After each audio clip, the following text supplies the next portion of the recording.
বেগম খালেদা জিয়ার দেখানো পথে দেশকে নতুন দিগন্তে নিয়ে যাবেন তারেক রহমান, এমন মন্তব্য করেছেন বিএনপির সিনিয়র যুগ্ম মহাসচিব রুহুল কবির রিজভী। তিনি বলেন, বেগম জিয়ার আদর্শ ও তার দেখানো পথ ধরেই এগিয়ে যাবে বিএনপি।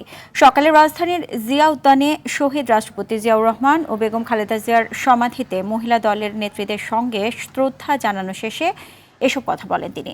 অভিযোগ করেন, কারাগারে ইচ্ছাকৃতভাবে ভুল চিকিৎসা দিয়ে বেগম খালেদা জিয়াকে মৃত্যুর দিকে ঠেলে দেওয়া হয়েছিল, যা ছিল অশুভ কারসাজি। এদিকে মৃত্যুর চতুর্থ দিনেও বেগম জিয়াকে শ্রদ্ধা ভরে স্মরণ করছে জাতি। সহ্য করে, অত্যাচার সহ্য করে তিনি তার পতাকাকে উড্ডীন রেখেছিলেন। সেই যে আদর্শ, যে নৈতিকতা, যে অঙ্গীকার জনগণের কাছে দিয়েছিলেন, তার যে রেখে যাওয়া আদর্শ, সেই আদর্শ এত উঁচু মাত্রার নৈতিক বৈশিষ্ট্য ধারণ করে। আমরা সেই পথ ধরে, তার দেখানো পথ ধরেই আমরা এগিয়ে যাব। দর্শক, জিয়া উদ্যান থেকে সরাসরি যোগ দিচ্ছেন সহকর্মী রুদ্র রফিক। জিয়া উদ্যানে শ্রদ্ধা জানাতে আসা মানুষের উপস্থিতি কেমন দেখছেন এবং তারা কি বলছেন?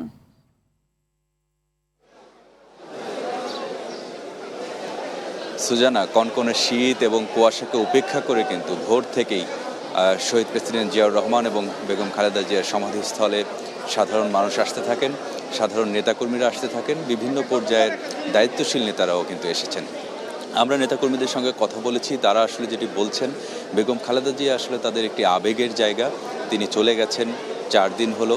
প্রতিদিনই কিন্তু আমরা দেখছি সকাল থেকে নেতাকর্মীরা আসছেন এবং তারা বেগম খালেদা জিয়ার সমাধিস্থলে ফুল দিয়ে শ্রদ্ধা নিবেদন করছেন, কবরটি জিয়ারত করছেন, দোয়া মোনাজাত করছেন এবং সৃষ্টিকর্তার কাছে প্রার্থনা করছেন যেন বেগম খালেদা জিয়ার বিদেহী আত্মার মাগফিরাত কামনা হয় এবং তিনি তাকে যেন জান্নাতের সর্বোচ্চ স্থানে সৃষ্টিকর্তা দাখিল করেন, সেই প্রার্থনা কিন্তু তারা করছেন।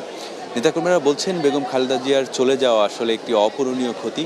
এই ক্ষতি আসলে কোনোভাবেই পূরণ করা সম্ভব নয়। আগামী 100 বছরেও বেগম খালেদা জিয়ার মতো একজন নেত্রী দেশে জন্মাবে কিনা সেই সংশয় আসলে তারা প্রকাশ করছেন।